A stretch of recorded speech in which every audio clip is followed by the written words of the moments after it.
andito tayong lahat dahil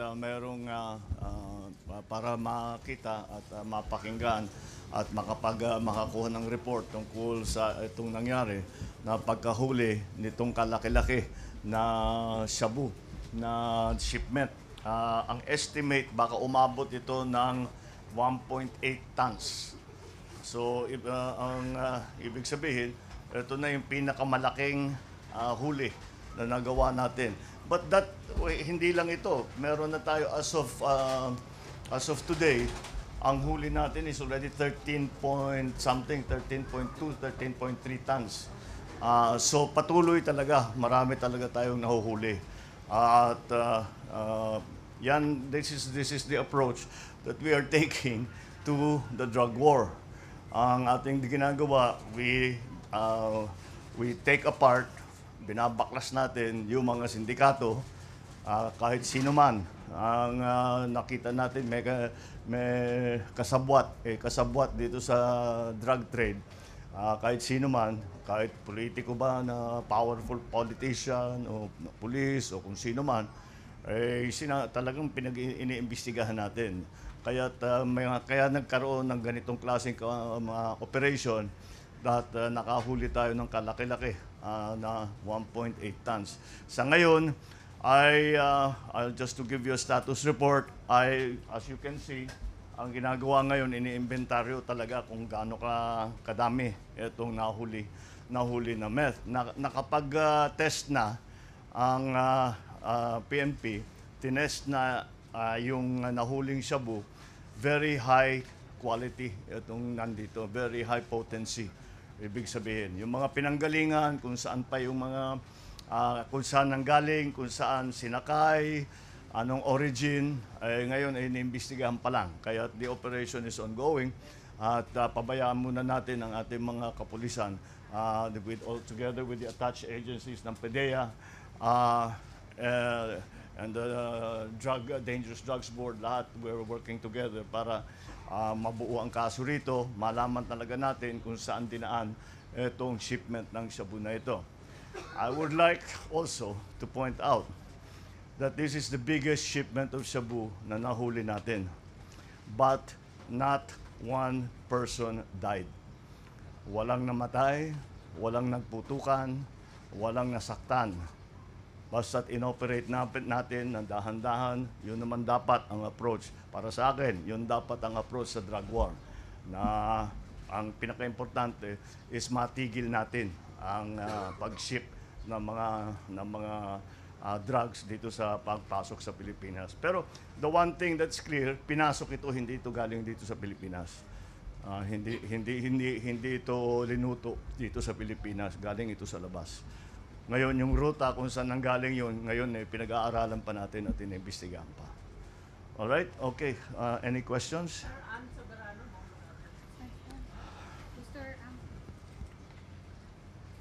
Mr. President, good Hello. afternoon. Good morning. Yes, sir. Sir, ano po yung instruction nyo sa ating mga law enforcement agencies like PNP and PDEA? Kasi with this apprehension, tila hindi natatakot ang mga drug syndicate na i-transport ang mga illegal drugs kahit may mga checkpoint. Babala nyo na lang din po sa mga drug syndicate na hindi tumitigil sa kanilang illegal drug activity sa bansa. Thank you. Well, kailangan rin maintindihan, ang mga drug syndicate, pagka nahulihan, parang cost of doing business nila yan eh. Nakakasama na sa kalkulasyon nila. Once in a while, mahuhuli tayo. Pero malaki pa rin ang kita. So, tuloy-tuloy lang. We cannot, there is no, tinatawag na one single answer tungkol dito. There's no silver bullet to this. Kailangan talaga kayod. We have to operate. We have to gather intelligence. We have to coordinate with Interpol. We have to coordinate with intelligence and drug agencies of other countries around, of ASEAN, of Asia, kung saan man nanggagaling. Because this is an international crime. So we have to there is no other solution but to keep doing this. Na kung pasok sila ng pasok hanggang it is not para magawa, napakahirap magpasok ng drugs sa Pilipinas, wag na natin gawin, dadali natin sa ibang lugar. That is a situation that we are hoping to achieve. Pero the only way to get that is to continue to prosecute the drug war, but well within the law, so that the cases can be filed, then the syndicates can be identified, the guilty parties can be arrested and eventually imprisoned. And that is the point of what we are doing. That's the only way to approach it. Pahirapan talaga yan. Tignan ninyo, tayo nasa Pilipinas, tignan ninyo ang problema. Sabihin na lang natin, kasi wala tayong resources, wala tayong funding na masyado. Tignan ninyo, kahit yung mga mayayaman na bansa sa Amerika, sa Europe, gaano ka trilyon na dolyar ang kanilang ginagastos, meron pa ring drug problem. Kaya tayo, ganun din, wala tayong mga ibang pwedeng gawin kung hindi, sige lang ng sige, just keep going. Ang kapulisan naman natin is, nasanay na rin sila at alam na rin nila kung paano ang sistema kung minsan. Kaya ino-operate, basta we just keep operating and keep gathering intelligence, and that's the key to bringing down the activities of the drug syndicates dito sa Pilipinas. Babalan nyo, sir, sa mga drug syndicate. Ano? Yung babalan nyo po sa mga drug syndicate na hindi tumitigil sa kanilang ano. Hindi ako bahala kayo sa ginagawa niyo, basta tuloy-tuloy lang kami. Aabutan din namin kayo. Maliit lang ang Pilipinas. Thank you, sir.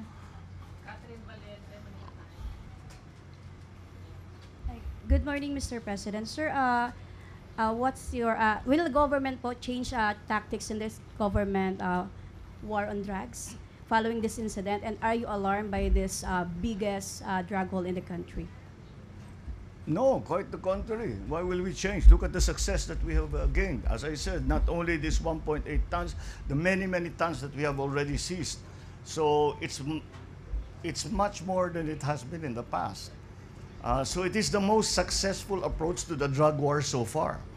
So why will we change it? We won't change it. We'll continue to do what we are doing. Of course, I cannot explain to you the details of what we are doing, but we will continue to do what we are doing. And that's the reason I think that so far we have been able to see such a big amount of generally shabu or methamphetamine. Yeah, so we'll just keep going. We'll just keep doing what we're doing. Mr. President. Thank you. Maraming salamat. Thank you.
Siyang silang nagmamanong roadblock, diba? Sige,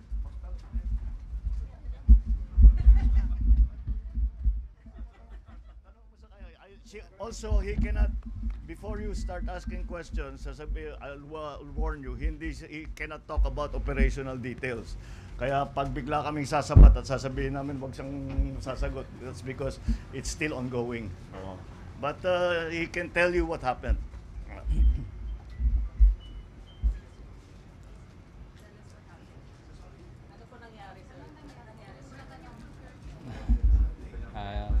Good morning po. Pakilala ka.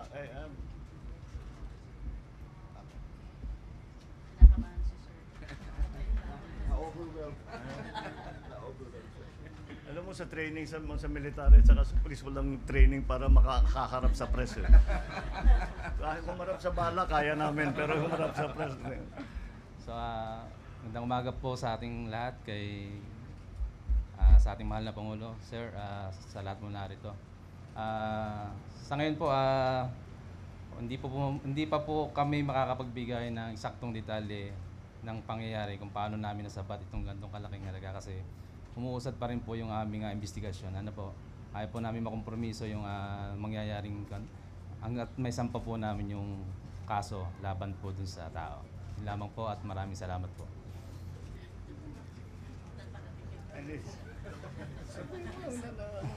Na-intercept ninyo sa roadblock. So, meron po kaming regular na checkpoint na sinasagawa po dito sa bayan na Latagtag. So, as part of intensified crime prevention.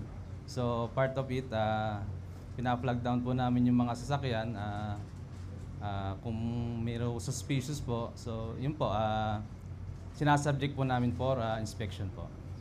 So, yun po, kagaya po na nangyari dito po sa pangyayaring ito. Yun po ang naging resulta.